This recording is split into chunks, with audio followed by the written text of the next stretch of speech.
was just going on and on about Farmer Jaw. Like, you ain't never seen her talk about Harper like that, okay? She wanted her some Farmer Jaw.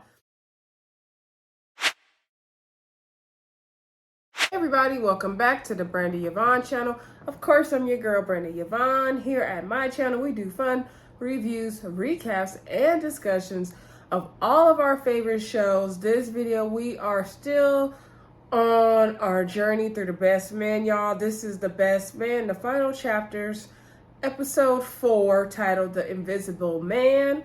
Y'all, Merry Christmas to y'all. Okay, I said it on the last video. I'm gonna say it again. This is probably the last video y'all gonna get tonight, so y'all won't have to hear it tomorrow.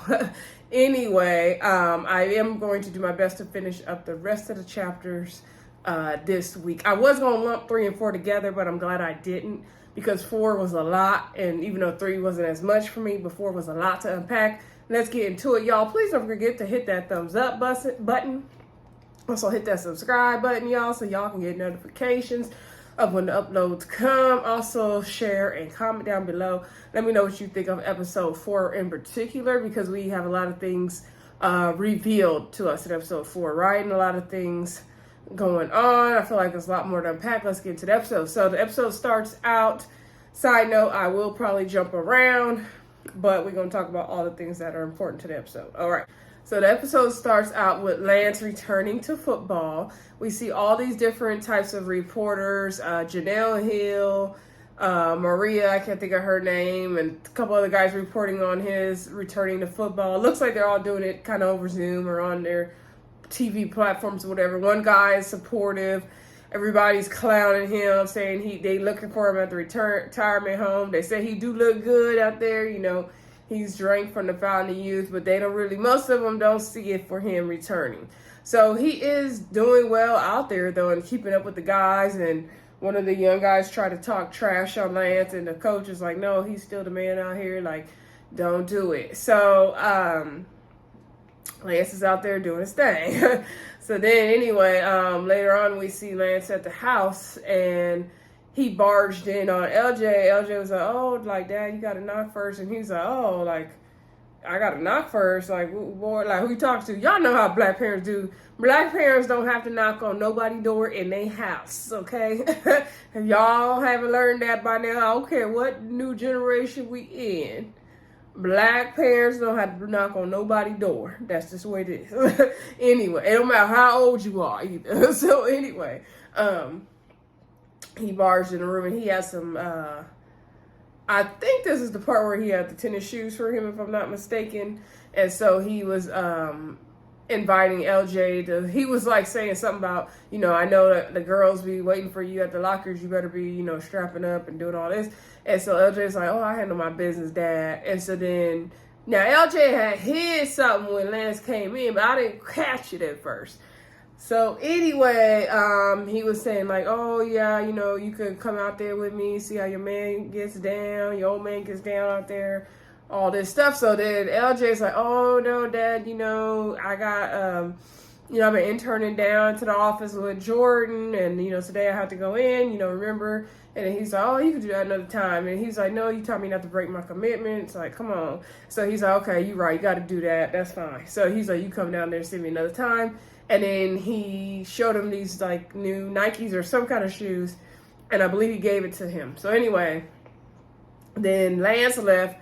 LJ put out them heels with the boots, with the heels, and packed them. So I was like, oh, okay. So y'all, first time I watched the episode, I'm thinking maybe, because I knew something was going to be up with LJ. We all knew something was going to be up with LJ. So I'm thinking, oh, he don't want to play football. Maybe he want to go more into business like Jordan, and that's what's going to be the thing. But then when I really watched the episode the second time, and I noticed the heels, and then when he strutted into Jordan's office, I was like, oh, I get it now. Okay, so, you know, call me slow. I caught on. Okay. So anyway, so speaking of LJ, so you remember how Jordan, I think in a previous episode, I told him, you know, you don't got to wear that tie uniform to work. Come as you are. Come how you want to. A sneeze wants to come out, and I don't need that right now.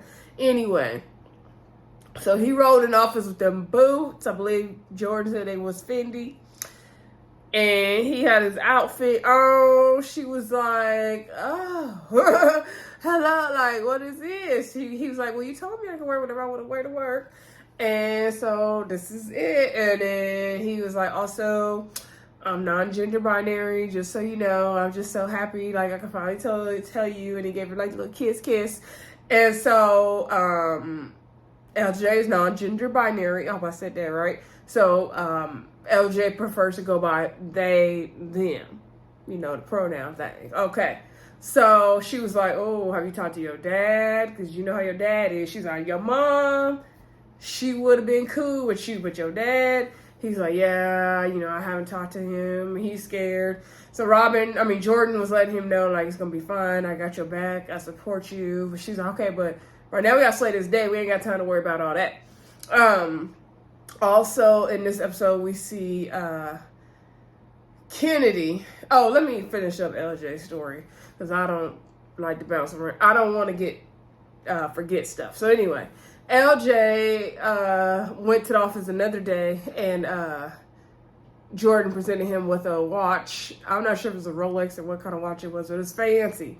I'm assuming it probably was like a Rolex or something. Anyway, she was like, you know, this is like push gifts, new job gifts, coming out gifts, and this is one of the first investment pieces I purchased, and I wanted you to have it because, you know, you're very brave. LJ was sitting there looking very sad, and she's like, what's wrong? And he was like, I'm thinking about, you know, when I can wear this, and then the times I can't. And then Jordan was like, your dad? And then he's like, yeah. And so, Jordan, you know, basically let him know everything's going to be okay, and, you know, he has to be who he is, and that's what it is. Okay. So then, let's see. Let's go back to Lance. Lance is on the football field.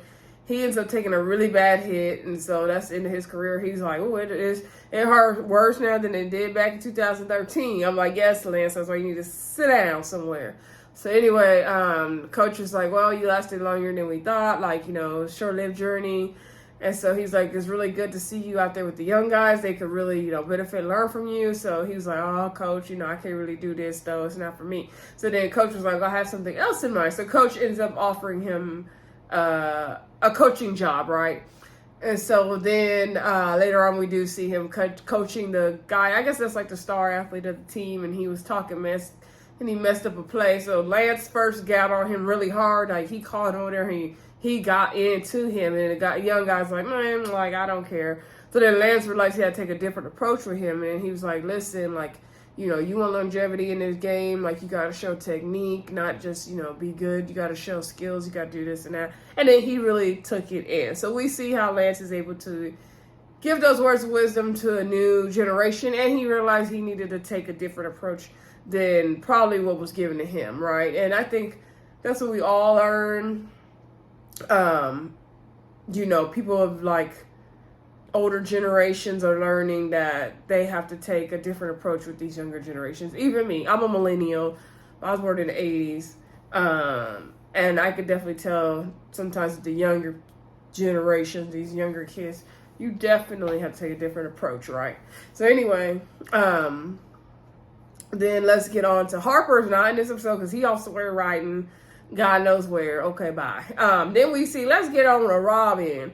Because Robyn is telling Candace how she found all black vendors now for her restaurant.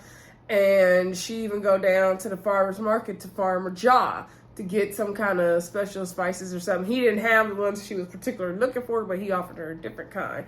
So he said he donated the last of his, I forgot the name of whatever that was she wanted, to the kitchen or something. She was like, oh, you donate there too? And you can tell she's like really, really likes him. And Candace can see it too.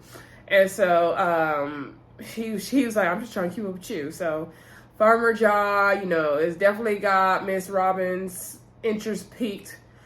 And, you know, I was just thinking about that. And then the things that are going to happen later on with the whole Robyn, Jordan, Harper triangle. It's just a mess, y'all. I can't wait to get to those episodes with y'all. Anyway, So then Candace is like, like, girl, what you got going on with Farmer Job? So then, anyway, Candace, she's trying to write this paper, do this dissertation, but her professor is coming down hard on her. So she asked Dr. Temple if he would look over her paper, because he's like, yeah, that lady could be rude. And so then he liked her, what she wrote and everything. So she asked him to be be her, one of her advisors for her dissertation. And so at first he was like really not trying to do it, but he was like, yeah, to help my people out, I will, but I ain't gonna be hard, easy on you. I'll do it. I'll squeeze you in, girl. Also then we see, Dr. Temple come over to their house, because she invited Dr. Temple over to the house because they were having one of their fundraising party gatherings for the schools. And so the dad, Mirch, is like, man, are you sure like this is gonna, like, our house is gonna be good enough for him? She started hiding Harper's books. She's like, as much as I love his books, but no, because she wanted to impress Dr. Temple. I said, dang, poor Harper. Anyway, forget Harper, actually. Anyway, and I mean that because later episodes. Excuse me. So then they have the party. Dr. Temple comes over.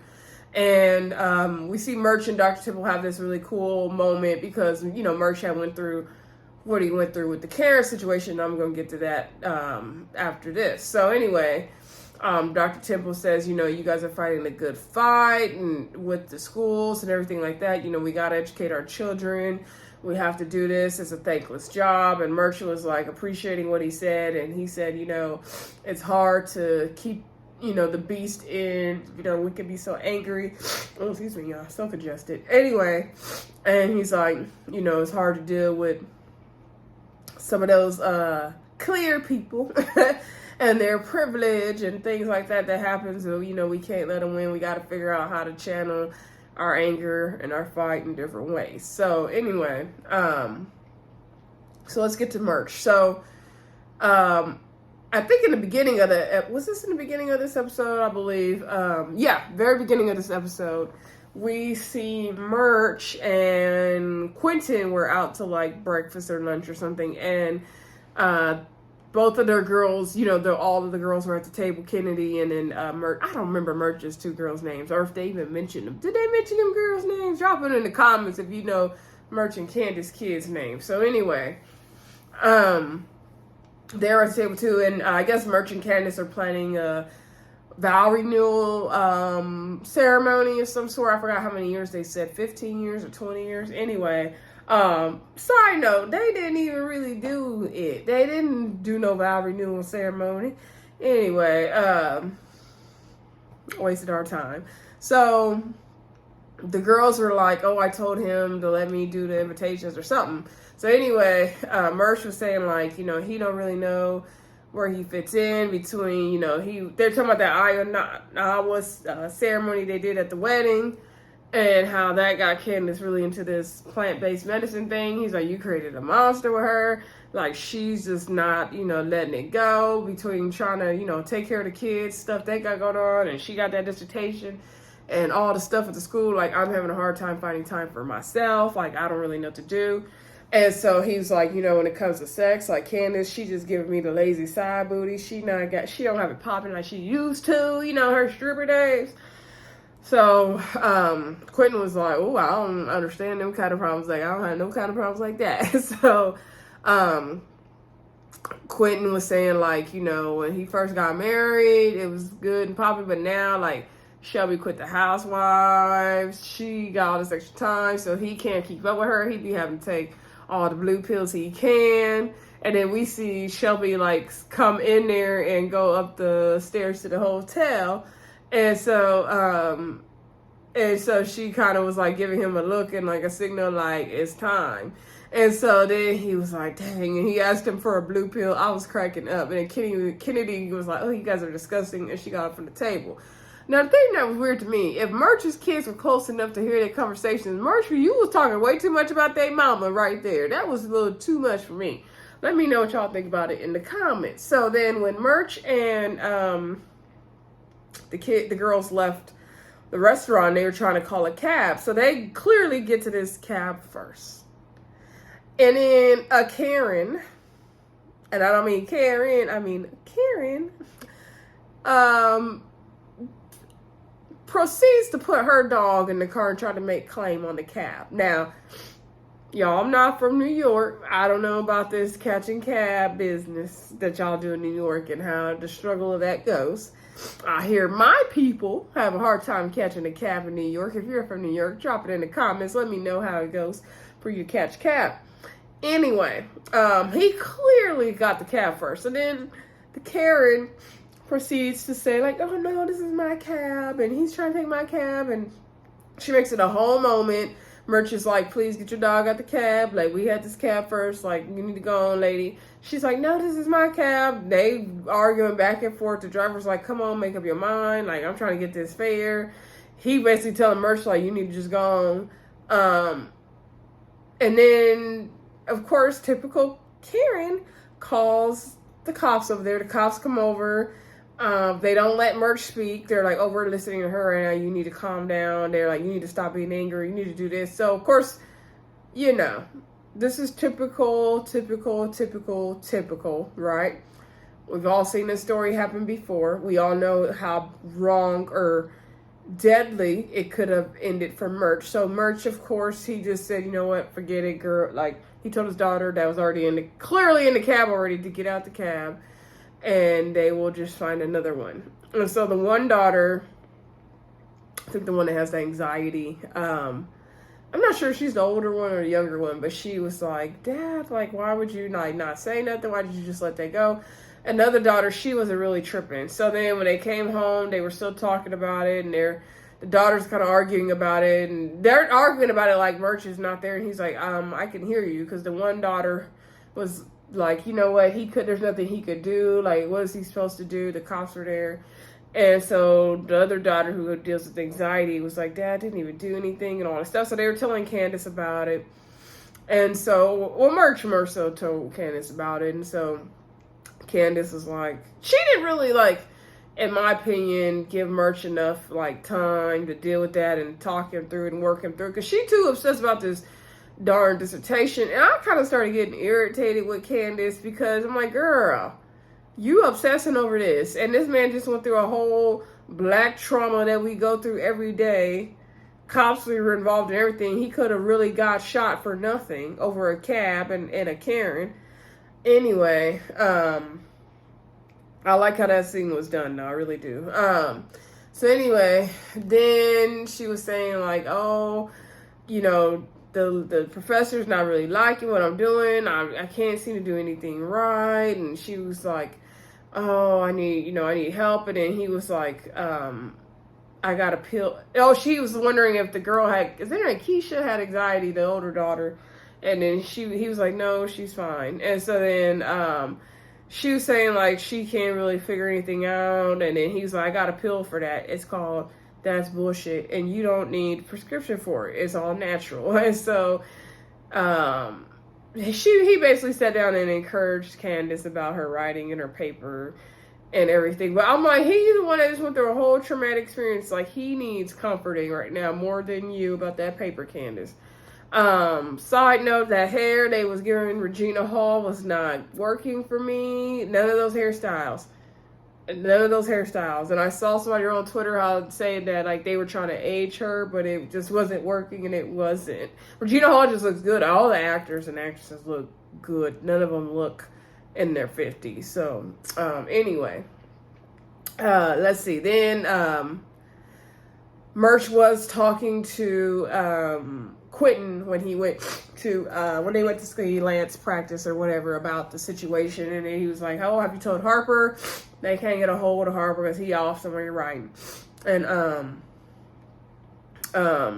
Quentin was like, well, at least did you videotape the whole thing? Mirch was like, no, man. Like, Mirch didn't think to take out his phone and do all that. And when you're in the moment, that's hard to say, you know.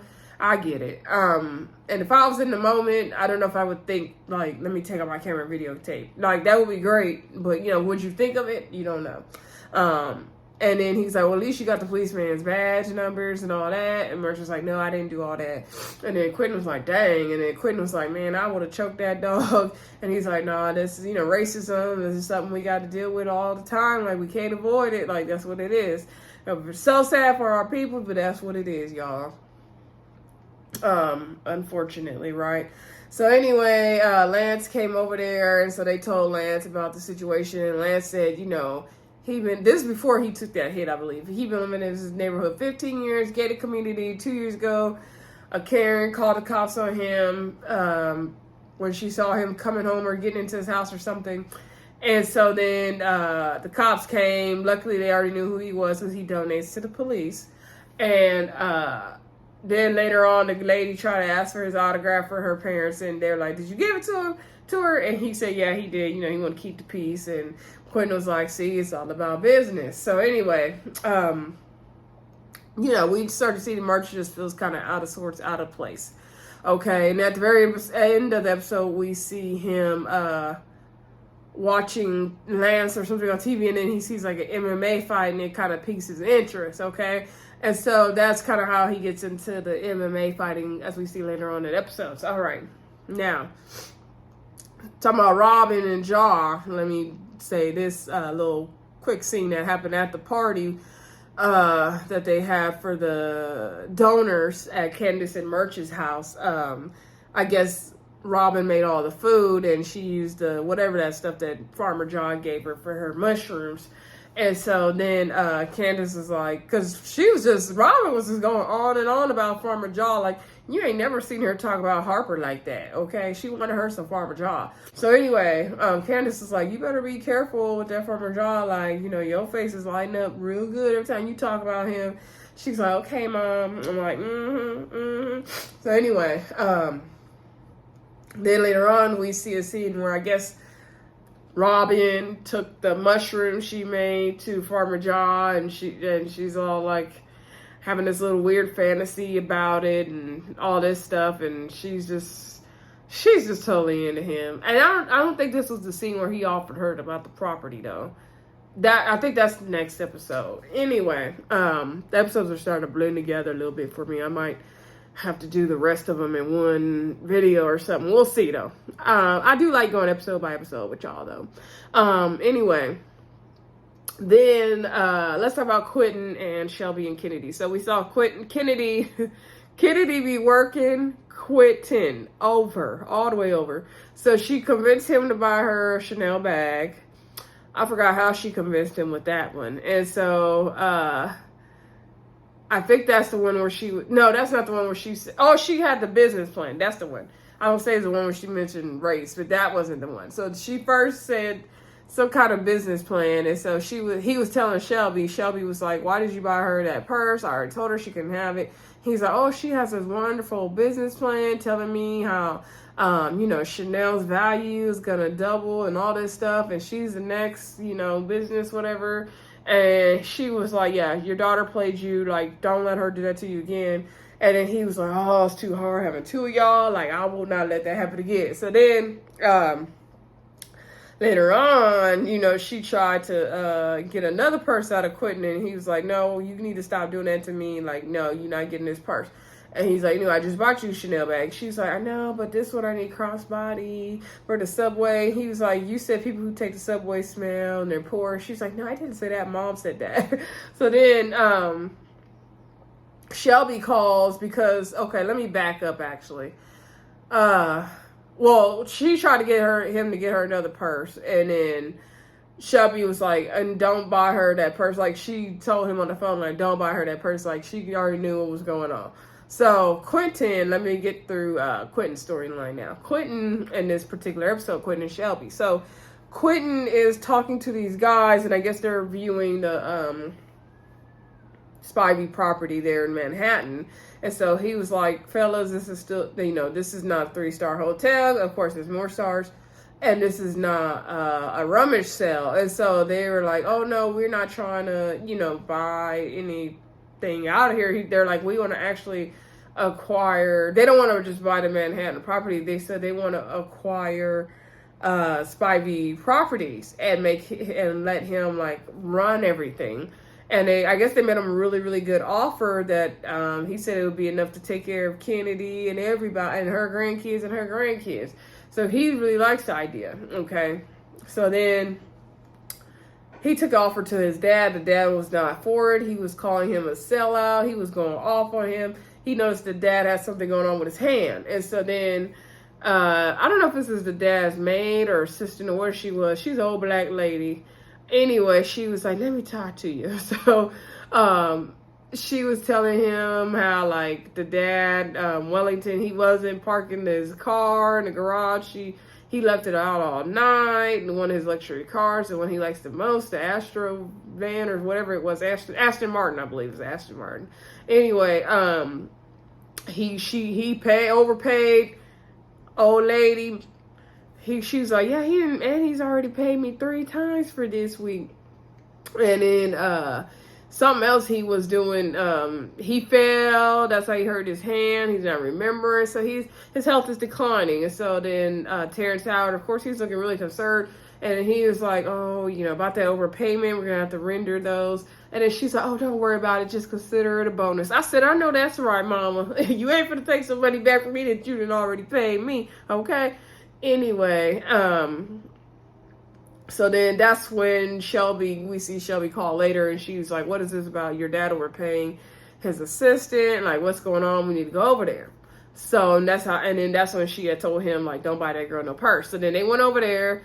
The dad was like, I don't want to talk to a traitor, like, goodbye. So then she was like, no, I got tickets for Kennedy's school play to give you. You got to open the door, let us in for you to get them now. And so then he was like, come back when you don't have him with you anymore. Like, doesn't want to quit in there. So then he closed the door. Shelby was like, well, do you got a spare key? He said no, but he knows where one is. So he found a spare key. They go back in the house. The office, the dad's like office area or wherever was a mess. It was trash. It was horrible. You could tell the dad has like dementia or something going on. And so then Quentin was just like, come on, Dad, like, I know what happened to your hand. You fell, you overpaid.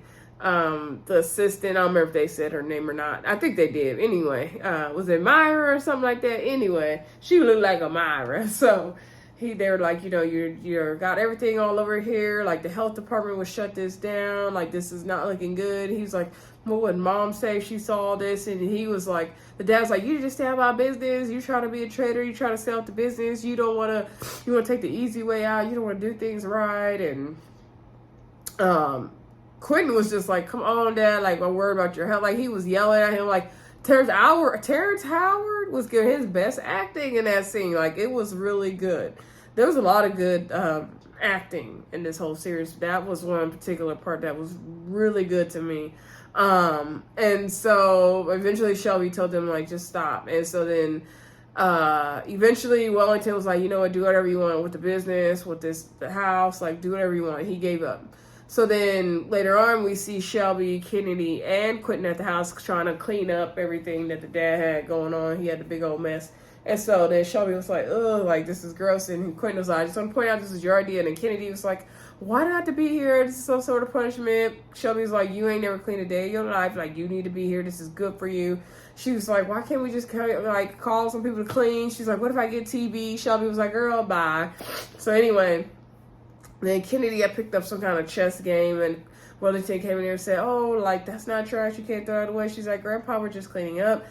He was like, no, like, I got this from Sidney Poitier. He's like, you don't even know who that is. And he was explaining to her how, who Sidney Poitier was and what he meant to him and how he, helped him, with the hotel business. And, he was a good friend of his, and he was showing her, her grandma and how she was, really pretty and looked just like her. And so you could tell that really made Shelby and Quentin really happy to see their daughter bonding with Wellington, and they did point it out. So anyway,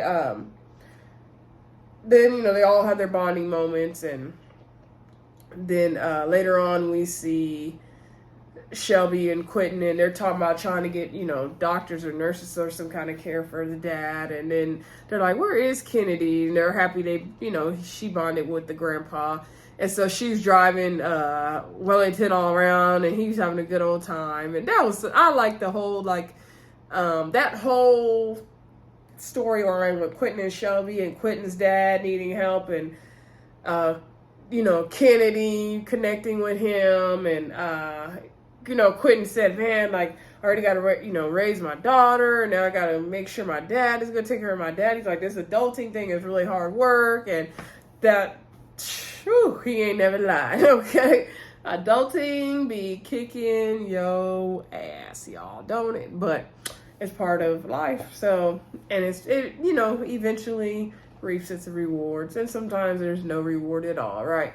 Anyway, I just like that whole storyline. It was an unexpected storyline too. So, and it's just so real. That's what I liked about it. Anyway, I'm gonna get off of here soon, y'all, because my nose is starting to do something. So anyway, that was actually pretty much it. We see, Kennedy giving Wellington the joyride, and Shelby's happy that they get to bond and all that good stuff.